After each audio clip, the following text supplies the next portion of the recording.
Hello दोस्तों, आज मैं ब्लड का एक धमाकेदार क्लास लेकर के आया हूँ जिसमें मैं ब्लड यानी कि रक्त से संबंधित जितने भी टॉपिक है उसको मैं विस्तार से बताने वाला हूँ। रक्त कैसे फ्लो होता है, इसके साथ में इसके सारे संगठन को बताऊँगा, किस रक्त के कितने प्रमुख घटक हैं, इसके सारे संगठन को बताऊँगा।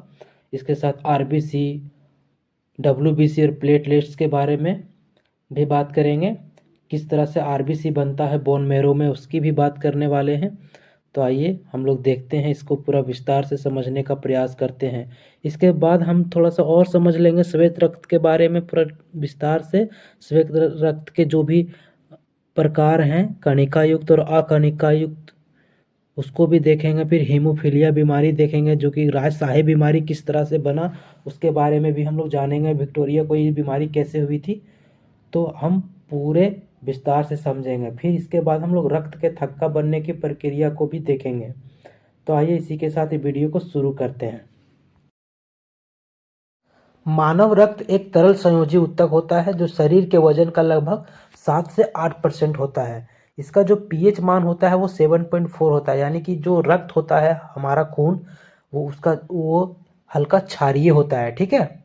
और इसका जो अगर औसत लीटर का बात करें शरीर में रक्त का, तो ये 5 से 6 लीटर औसतन पाया जाता है। ठीक।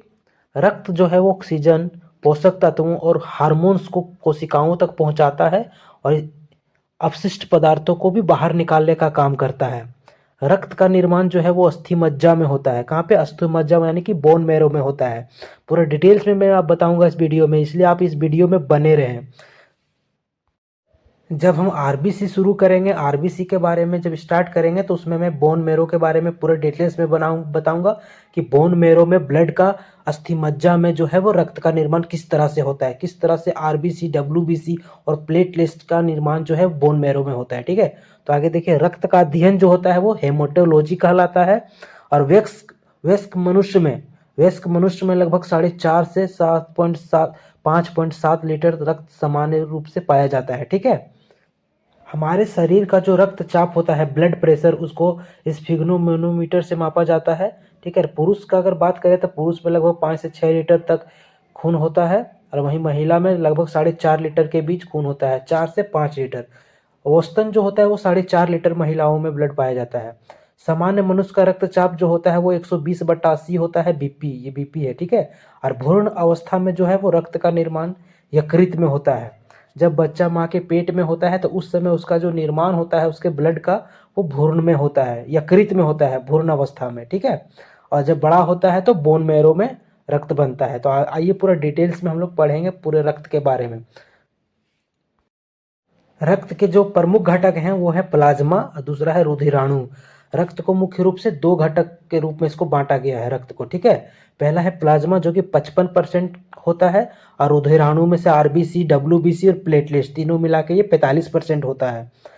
अगर वहीं प्लाज्मा की बात करें तो ये इसमें जल का मात्रा जो 90% होता है, प्रोटीन वहीं 7% का होता है, लवण 0.8 से लगभग 9% के बीच होता है, ग्लूकोज 0.1% और अन्य मिला के 2%, सब मिला के 55% प्लाज्मा पाया जाता है। प्लाज्मा जो होता है वो थोड़ा सा पीले रंग का होता है। ये देखिए फिगर में आप देख रहे हैं, जो पीला पीला द्रव जो है बह रहा है आरबीसी या प्लेटलेट्स के साथ, यही है प्लाज्मा। ठीक है। इसी को प्लाज्मा बोलते हैं। ये जो है ये ब्लड को लेकर के तेजी से घूमता है। ठीक है। ये तो कितने मात्रा में पाई जाती है, तो अभी मैंने बताया ये 55% होता है शरीर में। ठीक। अब हम लोग देखते हैं रक्त प्लाज्मा। रक्त प्लाज्मा को पूरा विस्तार से समझते हैं। रक्त प्लाज्मा जो होता है ये हल्का पीले रंग का होता है, अभी भी मैंने आपको फिगर में दिखाया, जो कुल रक्त का लगभग 55% होता है, जिसमें पानी लगभग 90 से 92% तक मौजूद होता है प्लाज्मा में। रक्त प्लाज्मा जो है वो 6 से 8% प्रोटीन लेकर के ये फ्लो होता है। कितना होता है? 7 से 8% प्रोटीन के साथ ये फ्लो होता है। देख रहे हैं पीला वाला भाग जो है यही है प्लाज्मा। इसके अंदर प्लेटलेट्स, रक्त के तीनों प्रकार, प्लेटलेट्स, आरबीसी, डब्ल्यूबीसी, सब इसके में जो है वो फ्लो होता है। इसी तरह से नस में इसी तरह से फ्लो होता है। देख रहे हैं, इमेज से आप समझ रहे होंगे। प्लाज्मा में अलग अलग प्रकार के प्रोटीन भी मौजूद होते हैं, जैसे कि अगर प्रोटीन का बात करें तो इसमें एल्बुमिन होता है, ग्लोबुलिन होता है, और इसमें फाइब्रिनोजेन नाम के प्रोटीन मौजूद होते हैं, ठीक है। इसके अलग अलग कार्य हैं। इसके प्रमुख कार्य का अगर एल्बुमिन का बात करें तो इसका मुख्य कार्य जो है वो रक्त के क्लोराइड प्रसारणी दाब को नियंत्रित करने और पदार्थों के परिवहन के लिए ये उत्तरदायी होता है, ठीक है। पदार्थों का परिवहन करता है।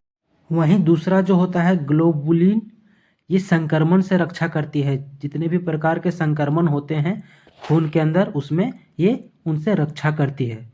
तीसरा है फाइब्रिनोजेन। फाइब्रिनोजेन का काम है, ये प्रोटीन जो है वो रक्त को थक्का बनाने में बहुत बड़ा भूमिका निभाता है। रक्त को थक्का बनाने की प्रक्रिया को ये आवश्यक बनाता है, ठीक है। अन्य प्रकार के प्रोटीन भी इसमें मौजूद होते हैं जो कि लिपोप्रोटीन होता है, एंटी हीमोफिलिक कारक होता है, और इसमें एंजाइम भी बहुत सारे शामिल होते हैं।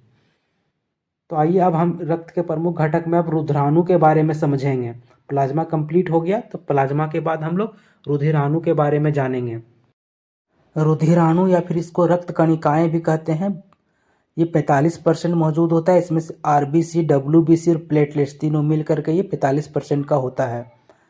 प्लाज्मा मैंने कंप्लीट करा दिया। अब हम लोग शुरू करते हैं आरबीसी, ठीक है। आरबीसी देखेंगे और डब्ल्यूबीसी और प्लेटलेट्स तीनों को विस्तार पूर्वक हम लोग समझेंगे। तो आइए शुरू करते हैं। पहला आरबीसी।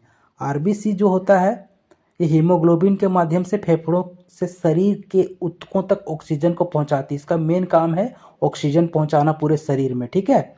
और इसमें जो है वो हीमोग्लोबिन नामक प्रोटीन पाया जाता है, जिसके कारण इसका रंग जो होता है वो लाल होता है। इसका निर्माण अस्थि मज्जा में होता है, जिसको बोन मेरो कहा जाता है। और इसका जो मृत्यु है वो पलीहा में होता है, ठीक है। तो ये हम थोड़ा सा इसको इमेज के माध्यम से समझेंगे कि इस बोन मेरो होता क्या है और किस तरह से इसका निर्माण होता है बोन मेरो में। ये जो इमेज साइड में दिखा रहा है, इसमें थोड़ा सा दिख नहीं रहा है क्लियर, इसलिए इसको मैं पूरा क्लियर बताऊंगा।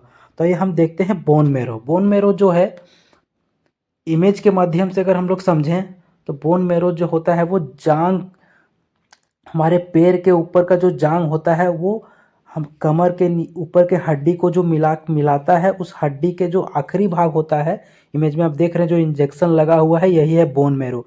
इसी स्थान पे जो है, इसी हड्डी में जो है वो बोन मेरो होता है। यही जो है वो आरबीसी का निर्माण करता है। क्या करता है? आरबीसी का निर्माण करता है। यहीं पे इसी बोन मेरो में आरबीसी का निर्माण होता है। और इसकी जो मृत्यु है वो पलीहा में होता है। कहाँ पे होता है? पलीहा में। इसकी मृत्यु जो है पलीहा। तो पलीहा को भी समझते हैं इमेज के माध्यम से। ये जो आप देख रहे हैं एरो चिन्ह जो दिखा रहा है जस्ट लीवर के साइड में जो जुड़ा हुआ है, यही है स्प्लीन, पलीहा। इसी में आरबीसी की मृत्यु हो जाती है। कहाँ पे? जब कोशिकाएं जब पुराना हो जाता है, जब पुरानी हो जाती है कोशिकाएं, जब उसमें एनर्जी खत्म हो जाता है तो वो पलीहा में जाके मर जाती है।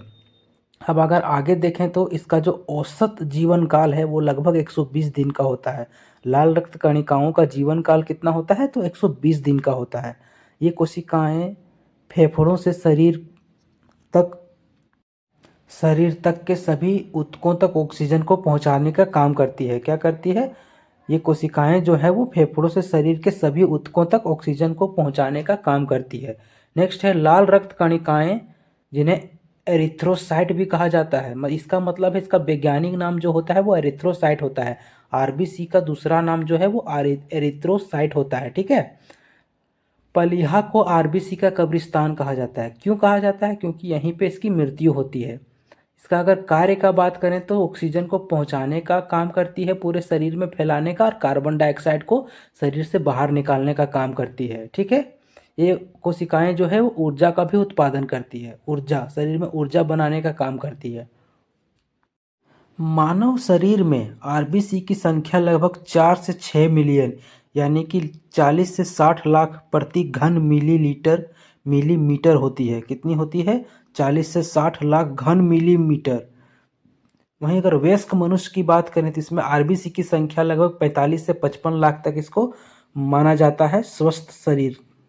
स्वस्थ शरीर में 45 से 55 लाख, ठीक है, याद रखिएगा। रक्त में आरबीसी नष्ट होने की प्रक्रिया को जो है वो हीमोलाइसिस कहा जाता है। जब पलीहा में जा करके आरबीसी नष्ट होती है तो उसको हीमोलाइसिस कहा जाता है। बहुत इंपॉर्टेंट पॉइंट से याद रखिएगा, एग्जाम में ये पूछ सकता है। हीमोग्लोबिन की कमी से जो है से होने वाले रोग हीमोग्लोबिन के कमी से होने वाले रोग के बारे में भी थोड़ा सा देख लेते हैं। तो हीमोग्लोबिन के कमी से जो है वो थैलेसीमिया रोग होता है। क्या होता है? थैलेसीमिया रोग। थैलेसीमिया रोग होता है, इसमें क्या है, जो रक्त जो है आरबीसी का आकार जो है वो थोड़ा सा बदल जाता है, जिसके वजह से बीमारी हो जाती है। ये एक अनुवंशिकी रोग है। क्या है? एक अनुवंशिकी रोग है, पीढ़ी दर पीढ़ी फैलने वाली बीमारी है। अगर किसी को अगर पीढ़ी में अगर ये बीमारी होती है तो उसके अगले पीढ़ी में भी ये बीमारी आसानी से आ जाता है। यह बच्चों में होने वाली बीमारी है। किसमें? बच्चों में होने वाली बीमारी है। इस बीमारी में जो है वो रक्त काफ़ी मात्रा में शरीर में घट जाती है। इस शरीर से रक्त घटने वाली बीमारी है, बार बार खून चढ़ाना पड़ जाता है। अब हम लोग नेक्स्ट देखेंगे श्वेत रक्त कण। ठीक है, श्वेत रक्त कण के बारे में समझेंगे। आरबीसी यहीं पे ख़त्म होता है। अब इसके बाद हम लोग अब WBC पढ़ेंगे, श्वेत रक्त कोशिकाएं या फिर कणिकाएं इसको बोल सकते हैं, WBC। तो आइए शुरू करते हैं और इसको भी थोड़ा समझ लेते हैं। श्वेत रक्त कणिकाएं, श्वेत रक्त कणिकाएं जो होती है इसको ल्यूकोसाइट बोला जाता है। क्या बोला जाता है? ल्यूकोसाइट के नाम से इसे जाना जाता है। और ये शरीर की प्रतिरक्षा प्रणाली, जिसको इम्यूनो सिस्टम कहा जाता है, कि मुख्य रक्षक कोशिकाएं होती है। मतलब शरीर में जितने भी रोगों से लड़ने की क्षमता जो है वो हमारे WC ही प्रदान करता है। इसका भी निर्माण अस्थि मज्जा में होता है, बोन मैरो में। इसका जीवन काल जो है वो मात्र 2 से 4 दिन होता है। किसी मतलब माध्यम में जो है ये 13 से 20 दिन भी हो सकता है। जब किसी तरह का शरीर में प्रॉब्लम होता है तो इसका जो कार्यकाल होता है वो 13 से 20 दिन का हो जाता है, इसका जीवन काल। WBC का जो मृत्यु है वो संक्रमण से लड़ते हुए ऊतकों में जाकर खत्म होती है। ऊतकों में जाकर के कहीं कहीं लिखा होता है रक्त में इसकी मृत्यु होती है। तो रक्त में कैसे हो जाएगी भाई? कुछ समझ में नहीं आता है, रक्त में कैसे इसकी मृत्यु होगी? तो रक्त के अंदर जो ऊतक होते हैं वही ऊतकों में जाकर के इसकी मृत्यु हो जाती है। ठीक है, संक्रमण से लड़ते हुए। इसमें केंद्रक उपस्थित होता है। आरबीसी में केंद्रक उपस्थित नहीं होता है, लेकिन WBC में केंद्रक उपस्थित होता है। तो इसको भी थोड़ा ध्यान रखिएगा। नेक्स्ट, इसको अगर आगे देखा जाए तो ये अस्थि मज्जा यानी कि बोन मैरो में निर्मित होता है, मतलब अस्थि मज्जा में बनता है ये। WBC संक्रमण बैक्टीरिया वायरस से लड़कर शरीर को बीमारियों से बचाती है। WBC संक्रमण जो है वो बैक्टीरिया वायरस से लड़कर हमारे शरीर की रक्षा करती है। कौन? WBC। ठीक है, WBC को शरीर का सैनिक भी कहा जाता है, क्योंकि जितने भी तरह के हमारे शरीर में बैक्टीरियाज होते हैं जो हमारे शरीर को हानि पहुंचाती है, उसको नष्ट करने का काम जो है वो WBC ही करता है। WBC वाइट ब्लड सेल, श्वेत रक्त कणिकाएं। इसकी सामान्य संख्या जो है वो 4000 से लगभग 11000 प्रति माइक्रोलीटर तक होती है। ठीक है, सामान्य माना जाता है इसको। इसमें इतना ही मौजूद होता है। इससे अगर कम होती है तो फिर WBC की गोलियां खानी पड़ती है। अब आइए हम लोग इसके प्रकार को भी समझते हैं। इसके भी अलग अलग प्रकार भी होते हैं WBC के। तो देखिए, इन्हें 2 मुख्य श्रेणियों में बांटा गया है। पहला होता है ग्रेन्युलोसाइट। ठीक है, 2 श्रेणी, ग्रेन्युलोसाइट, और दूसरा होता है अग्रेन्युलोसाइट। 2 प्रकार के श्रेणियों में से बांटा गया है, अग्रेन्युलोसाइट, दूसरा क्या है? अग्रेन्युलोसाइट। पहला जो होता है ग्रेन्युलोसाइट, उसके बारे में हम लोग पूरा विस्तार में इसको भी समझ लेते हैं। तो शुरू करते हैं पहला और देखते हैं पहला जो इसका होता है ग्रेन्युलोसाइट, इसको देखते हैं। ठीक है, तो इसमें सबसे पहले हम लोग देखेंगे ग्रेन्युलोसाइट में, जिसको हिंदी में कणिका युक्त WBC कहा जाता है। ठीक है, बेसोफिल। पहला क्या है? बेसोफिल। कणिका युक्त का मतलब होता है इसके कोशिका के अंदर देखिए, कणिका युक्त मतलब कण कण कण टाइप के कुछ मौजूद होता है। इसमें कण बहुत सारे पाए जाते हैं, जबकि इस जो अग्रेन्युलोसाइट है इसमें बिल्कुल भी कोई कण नहीं पाया जाता है। देख रहे हैं ना, दोनों एकदम बिल्कुल साफ है दो अग्रेन्युलोसाइट में, लेकिन ग्रेन्युलोसाइट में जो है तीनों में कण पाया जाता है, इसलिए इसको कणिका युक्त श्रेणी में रखा गया है। तो पहला हम लोग बेसोफिल के बारे में समझ लेते हैं। ये एलर्जी के दौरान हिस्टामाइन जैसे रसायन छोड़कर सूजन को नियंत्रित करता है। जो जितने भी सब प्रकार के सूजन होते हैं उसको नियंत्रित करने का काम बेसोफिल करता है। दूसरा है न्यूट्रोफिल्स। न्यूट्रोफिल्स जो है ये संख्या में सबसे अधिक होता है, लगभग 50 से 70% के बीच, और ये बैक्टीरिया और फंगस से लड़ने वाली पहली रक्षा पंक्ति में आती है। ठीक है, ये फंगस से हमारी रक्षा करती है। तीसरा है इओसिनोफिल, ठीक है, आइसोनोफिल, इसको आइसोनोफिल बोला जाता है। ये परजीवी और संक्रमण से लड़ते हैं और एलर्जी प्रक्रियाओं में भी शामिल होते हैं, एलर्जी से भी बचाता है हमको, ठीक है। मुख्य रूप से बेसोफिल और आइनोसोफिल दोनों एक ही प्रकार के होते हैं, दोनों का एक ही काम होता है, लेकिन ये थोड़ा सा संक्रमण से ज़्यादा लड़ती है ये आइसोफिल, ठीक है, आइसोनोफिल, तो याद रखिएगा। इसके बाद हम लोग देखेंगे अब अग्रेनुलोसाइट। अब हम अग्रेनुलोसाइट भी देख लेते हैं। इस ये दो प्रकार के होते हैं, मोनोसाइट और लिम्फोसाइट, तो दोनों को आइए देखते हैं। अग्रेनुलोसाइट WBC जो है इसको अकणिका युक्त कहा जाता है। इसमें किसी प्रकार का कण मौजूद नहीं होता है इसकी कोशिकाओं में। इसका काम देखते हैं क्या है, तो ये वायरस से लड़ने और एंटीबॉडी टी कोशिकाएं और बी कोशिकाएं बनाने में मुख्य भूमिका निभाती है। कौन? लिम्फोसाइट। पहला है लिम्फोसाइट। लिम्फोसाइट जो होता है वो टी कोशिका और बी कोशिका बनाने में मदद करता है। टी कोशिकाएं मतलब हमारे शरीर को संक्रमण से बचाती है और बी कोशिकाएं जो है वो एंटीबॉडी बनाती है। टी कोशिकाएं इम्यूनिटी सिस्टम को भी मजबूत करता है और बी कोशिकाएं एंटीबॉडी को मजबूत करता है, और दोनों मिलकर के ये क्या है, इस संक्रमण से बचाती है, लिम्फोसाइट, ठीक है। दूसरा है मोनोसाइट। मोनोसाइट जो है ये संक्रमण के बाद जो भी इसकी कोशिकाएं मृत हो जाती है उसको साफ करने का काम करती है, उसके मलबे को साफ करने का काम करती है ये, ठीक। अब आगे हम लोग देखते हैं, अब प्लेटलेट्स देखते हैं। तो ये प्लेटलेट्स की जानकारी लेते हैं विस्तार से। प्लेटलेट्स जो है रक्त में मौजूद छोटी कोशिकाएं होती है जो चोट लगने पर थक्का जमकर खून बहने से रोकती है और घाव को भरने में भी बहुत बड़ा महत्वपूर्ण भूमिका निभाती है प्लेटलेट्स। इमेज में देख रहे हैं जो वाइट वाइट कलर का दिख रहा है ये है प्लेटलेट्स, ठीक है। इसका निर्माण जो है ये भी अस्थि मज्जा में इसका निर्माण होता है। इसका जीवन काल की बात करें तो 3 से लगभग 5 दिन का इसका जीवन काल होता है। इसका जो मृत्यु है वो पलीहा में होता है, जो वही पलीहा में जहाँ आरबीसी की मृत्यु होती है वहीं पे प्लेटलेट्स की भी मृत्यु होती है, बस उसी पलीहा में, ठीक है। प्लेटलेट्स जो है जिन्हें थर्मोसाइट्स भी कहा जाता है, इसका वैज्ञानिक नाम थर्मोसाइट्स है, ठीक है। प्लेटलेट्स केवल स्तनधारी जीवों में पाया जाता है, केवल स्तनधारी जीवों में ही पाया जाता है, ये भी याद रखिएगा। मानव में प्लेटलेट्स लगभग 1.5 से 4.5 लाख मिलीमीटर होती है। कितनी? 1.5 से 4.5 लाख मिलीमीटर के बीच में होती है। डेंगू मलेरिया होने पर प्लेटलेट्स की संख्या काफ़ी तेज़ी से घटने लगती है। प्लेटलेट्स शरीर में होना बहुत ही महत्वपूर्ण होता है, इसकी कमी से बहुत घातक बीमारी हो सकती है, ठीक है। तो देखिए थोड़ा सा हम इसके प्रमुख कार्य को भी बताना चाहेंगे। तो प्लेटलेट्स का अगर कार्य देखेंगे तो रक्त का थक्का जमाने का इसका महत्वपूर्ण काम होता है, ब्लीडिंग को रोकना होता है जिसको हेमोथेसिस कहा जाता है, घाव भरने का काम, थर्मोसाइट्स का भी काम, थर्मोसाइट्स का अजंसन एथेसन क्या होता है, तो यह चोट वाली जगह पर चिपककर रक्त के बहाव को रोक देती है। तो आइए इसको हम लोग थोड़ा एनिमेशन की सहायता से समझने का प्रयास करते हैं कि रक्त का जो थक्का है वो कैसे बनता है, इसको इमेज के माध्यम से समझते हैं। एक एनिमेशन वीडियो से मैं आपको समझाने का कोशिश करता हूँ कि थ्रोम्बोसाइट्स जो होता है वो किस तरह से इसको थक्का बनाने का काम करती है। इस एनिमेशन की सहायता से हम लोग प्लेटलेट्स के जो काम है उसको समझेंगे।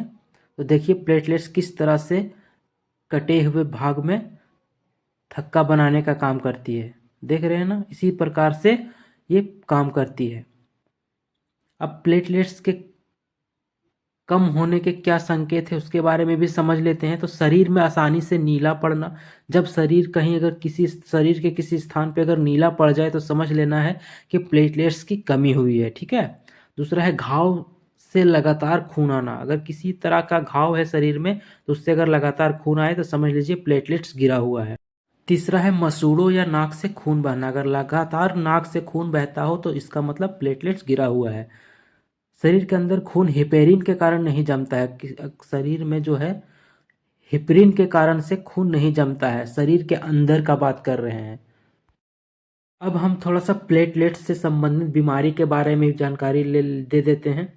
तो हीमोफीलिया बीमारी जो है ये बहुत ही घातक बीमारी है। इसके बारे में थोड़ा सा देखिए, ये एक अनुवंशिक रोग होता है जिसको कि जेनेटिकली रोग कहा जाता है, जो कि ये रानी विक्टोरिया को हो गया था, ठीक है। तो ये किस प्रकार का रोग है?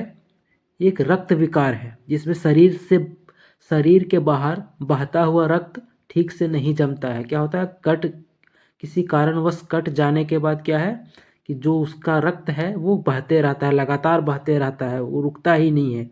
इस बीमारी को हीमोफीलिया बीमारी कहा जाता है। इसे राजशाही बीमारी के रूप में भी जाना जाता है। ये बीमारी जो है हीमोफीलिया, ये एक जीवन भर रहने वाली बीमारी है। अगर एक बार ये बीमारी हो जाता है तो ये बीमारी जीवन भर रहने की संभावना होती है। इसका कारण जो होता है वो इसका कारण ये है, इसमें रक्त का थक्का जमने वाले जो प्रोटीन होता है, ठीक है, क्लोटिंग फैक्टर 8 और क्लोटिंग फैक्टर 9 की कमी हो जाती है। ठीक है, इसमें एक प्रकार का जो क्लोटिंग होता है प्रोटीन 8 और प्रोटीन 9, इसकी कमी हो जाती है, जिसके कारण से रक्त का जो है थक्का नहीं जमने लगता है, प्लेटलेट्स लगातार गिरता जाता है शरीर में। इसका अगर उपचार का बात करें तो पूरी तरह से ये इलाज इसका नहीं अभी तक है, इसका अभी तक कोई इलाज नहीं है, लेकिन दवा से कुछ समय के लिए इस बीमारी को कम किया जा सकता है। ये एक राजशाही बीमारी है जो कि रानी विक्टोरिया से लेकर के लगातार उसकी पीढ़ी में फैलता चला गया।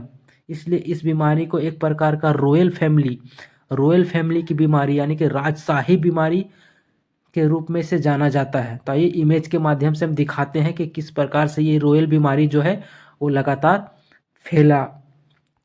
इस फिगर के माध्यम से हम आपको रानी विक्टोरिया के पीढ़ी के बारे में बात करने वाले हैं। तो देखिए सबसे ऊपर में जो है वो रानी विक्टोरिया है, जो 1819 से लेकर के 1901 के बीच में इसका कार्यकाल रहा था। यहीं से ही इस बीमारी की शुरुआत हुई थी। ठीक है, और ये लगातार इसकी पीढ़ी में फैलती गई और इस बीमारी को राजशाही बीमारी के रूप में जाना जाने लगा उसी दिन से। ठीक है, तो याद रखिएगा। अब हम लोग आगे देखते हैं प्लेटलेट्स में जो थक्का बनता है वो किस प्रकार से बनता है, उसकी पूरी प्रक्रिया को हम लोग समझेंगे। तो आइए जानते हैं और देखते हैं रक्त के थक्का बनने की प्रक्रिया।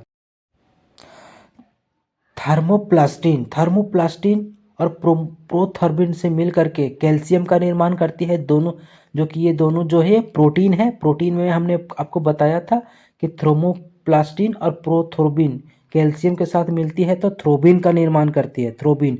और थ्रोबिन जो है वो फाइब्रिनोजेन के साथ मिल करके फाइब्रिन का निर्माण करती है। और फाइब्रिन जब रक्त आरबीसी यानी कि आरबीसी के साथ मिलती है तो क्या करती है, आरबीसी के साथ साथ डब्ल्यूबीसी और इसके साथ साथ प्लेटलेट्स तीनों मिलकर के क्या बनाती है, रक्त का थक्का जमाती है।